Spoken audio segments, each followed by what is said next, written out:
শ্রমিক দিবসে বার্থডে বলে পুরো শ্রমিকের মতনই খেটে মরতে হলো, আর দিনটাও গেল ওরম ভাবে। দেখো আজকে 1 মে, তো ভেবেছিলাম আজকে যেহেতু আমার বার্থডে, তো আমি সারাদিন রেস্ট নেব, তাই জন্য ভেবেছিলাম কিছুই করতে হবে না। দুষ্টু আমাকে রাত 12টার সময় কেক এনে দিল, আমাকে গিফট হিসেবে সবসময় পরার জুতো দিল, ক্যাডবেরি দিল, আর সেন্ট ফেন্ট সব দিয়েছে। তো আমি ভাবলাম পরের দিন আর কিচ্ছু করিনি, আর সারপ্রাইজটা কিরমভাবে দিল চলো তোমাদের সঙ্গে দেখিয়ে নিই। হয়েছে তো এরম ভাবে হঠাৎ করে আমাকে রাত 12টার সময় একটা জামা পরিয়ে, এই জামাটা দেখতে পাচ্ছ, এই জামাটা কিন্তু আমার মার নিজে হাতে তৈরি করা।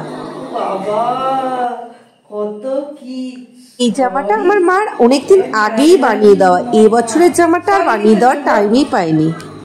এর মধ্যে এত সুন্দর লেখাটা দেখে আমি কিন্তু প্রচন্ডই খুশি হয়েছিলাম। আমার দুষ্টু অনেক বড় হয়ে গেছে। দুষ্টু আমার জন্য কেক এনেছে, sorry and I love you মা, আর কত কিছু এখানে আছে, cold drinks, chocolate, chips, Kurkure আর কেক। দেখ আমার নেবাতে হবে না, এমনিই নিবে যাচ্ছে। গিয়ে আশা করেছিলাম যে কিছু আনুক আর না আনুক, দুষ্টু আমার জন্য একটা কেক অবশ্যই আনবে, আর প্রত্যেক বছরের মতন ও কিছু না কিছু আমাকে গিফট দেবেই। তো তার মধ্যে ও যখন কেকটা এনেছে আমি খুবই খুশি ছিলাম, আমি জানতাম কেকই এনেছে, তো উইশ চেয়ে আমি কেকটা কেটে নিলাম। কিন্তু কেক কাটার পর দেখি প্রচুর গিফট এনেছে আমার জন্য, যেগুলি দরকারি, ওকে বারণ করেছিলাম। আর গিফট হিসেবে মা একটা জামা বানিয়ে দেবে বলেছিল নিজের হাতে, কিন্তু জামা বানানোর আগেই দেখো গোপাল ঠাকুরকেই ওই জামার পিস দিয়ে কি সুন্দর একটা জামা বানিয়ে দিয়েছে। কিন্তু আমার এমনই কপাল যে মার আর টাইম হয়ে ওঠেনি, আর আমি বললাম আজকের দিনে আমার টাইম আর হবে না, আমার শরীরটাও ভালো নেই, যার জন্য আমার আর জামাটা বানানোই হয়নি, তাই পরাও হয়নি। ভাবলাম সারাদিন রেস্ট করব, কিন্তু এখানে আমাকে খাটিয়ে মারলো। হয়েছে আমার বার্থডে আমাকে দিয়েই ভাবলাম কোনো কাজ করব না, কিন্তু দুষ্টুর আবদার যে ও আমার হাতে বিরিয়ানি বাড়িতে বসেই খাবে। তো ভেবেছিলাম বিরিয়ানিটা করব, আমরা নিজেরা কয়েকজন খাবো আর কয়েকজনকে দেব। কিন্তু এমনই কপাল যে বৃষ্টি হওয়ার জন্য না আমি কাউকে ডাকতে পারলাম না, কিছু খাওয়াতে পারলাম। ঝরঝর হয়েছে না পুরো।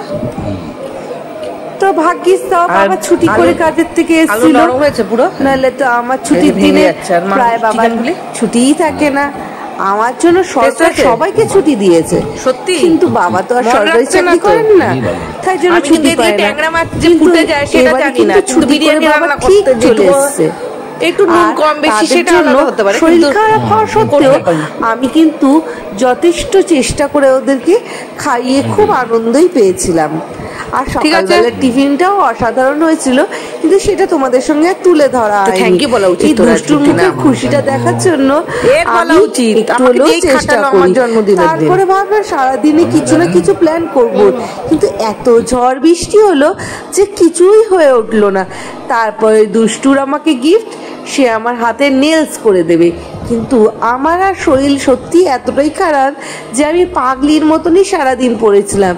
কিন্তু তারপরেও দুষ্টু আমাকে গিফট হিসেবে ও আমাকে নেলস করেই দেবে। দেখো কি সুন্দর হাতে নেলসটা করে দিয়েছে।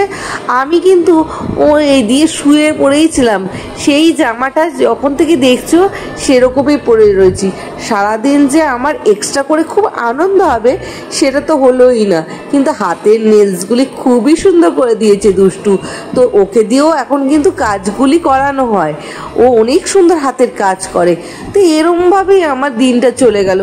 আশা করিনি এরমভাবে আমার বার্থডের দিনটা চলে যাবে। গিফট হিসাবে তাও দুষ্টু কিছু দিয়েছিল বলে তাই হলো, মার দেওয়া গিফটটাও পেলাম না, আর তো কিছুই হলো না। এইটুকু ভেবেছিলাম যে বিকালবেলার দিকে একটু হলেও আনন্দ করবো বন্ধু বান্ধবদের ডেকে।